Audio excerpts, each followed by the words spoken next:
நண்பர்களே, இப்போ நம்ம ஒரு டைட்டில் கொடுத்துருக்கோம். பெண் ஜாதகத்தில் திருமண வாழ்க்கை அப்படின்னு ஒரு டைட்டில் கொடுத்துருக்கோம். இதில் வந்து நம்ம ராசி கட்டம் போட்டிருக்கோம். 12 வீடுகள் போட்டிருக்கோம். சரிங்களா? 12 வீடுகள் போட்டிருக்கோம். ஏன் பெண் ஜாதகத்தில் திருமண வாழ்க்கைன்னு அப்படின்னு போடும்போதில், ஒரு பெண்ணோட ஜாதகத்தில் இன்றைக்கி வந்து எத்தனையோ திருமணங்கள் வந்து முறைப்படி ஜாதகம் பார்க்கப்பட்டு, திருமண பொருத்தங்கள் பார்க்கப்பட்டு தான் கல்யாணம் பண்ணுறாங்க. ஆனால் அவங்களோட கல்யாணம் வந்து முறிவு ஏற்படுது. அதாவது விவாகரத்து இந்த மாதிரியான பிரச்சனைகள், திருமண வாழ்க்கை வந்து முழுமையாக அவங்களுக்கு பூர்த்தி அடையாமல் இடையிலே முறிவு ஏற்பட்டுருது. ஜாதகங்கள் பார்த்தும் பண்ணக்கூடிய கல்யாணங்கள் ஏன் அப்படி நடக்குது? அதில் முக்கியமாக நம்ம ஜாதகத்தில் பார்க்கணும்னா, பெண்களோட ஜாதகத்தில் வந்து முக்கியமான இடங்கள்னு சொல்லக்கூடியது 1, 2, 7, 8 முக்கியமான இடம். இந்த இடங்கள் வந்து கெட்டும் போகக்கூடாது. தீய கிரகங்கள் இந்த இடத்துல இருக்கக்கூடாது. இருந்தால் அந்த இடம் வந்து பாதிக்கும். எக்ஸாம்பிளுக்கு எடுத்துட்டோம்னா 2, 7, 8 வந்து அசுர கிரகங்களான சனி, செவ்வாய்,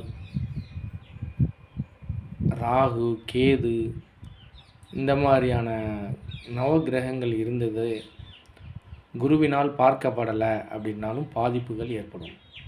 அப்போ பெண்ணோட ஜாதகத்தில் முக்கியமாக இருக்க வேண்டிய இடம் வந்து 2, 7, 8 ரொம்ப முக்கியமான இடம்.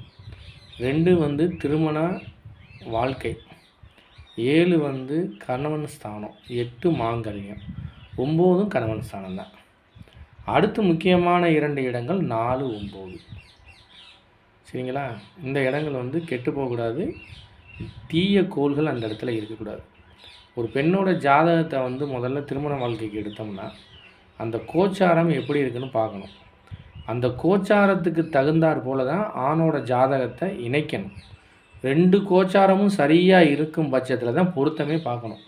இப்போ நடைமுறையில் எப்படி இருக்குது, நிறையா பேர் வந்து ஜாதகத்தை மேலோட்டமாக பார்க்குறாங்க. பொருத்தம் 11 பொருத்தத்தில் 4 பொருத்தம் இருக்கா, 5 பொருத்தம் இருக்கான்னு பார்த்தா அந்த திருமணத்தை முடிச்சிடுறாங்க. அப்படி பண்ணக்கூடாது.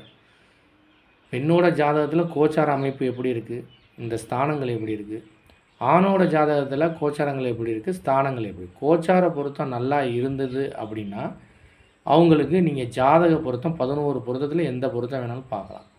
அதில் நீங்கள் 7 பொருத்தம், 5 பொருத்தம் முக்கியமான பொருத்தங்கள் இருந்துச்சுன்னா நீங்கள் கல்யாணம் பண்ணிக்கலாம். பெரும்பாலும் கோச்சாரம்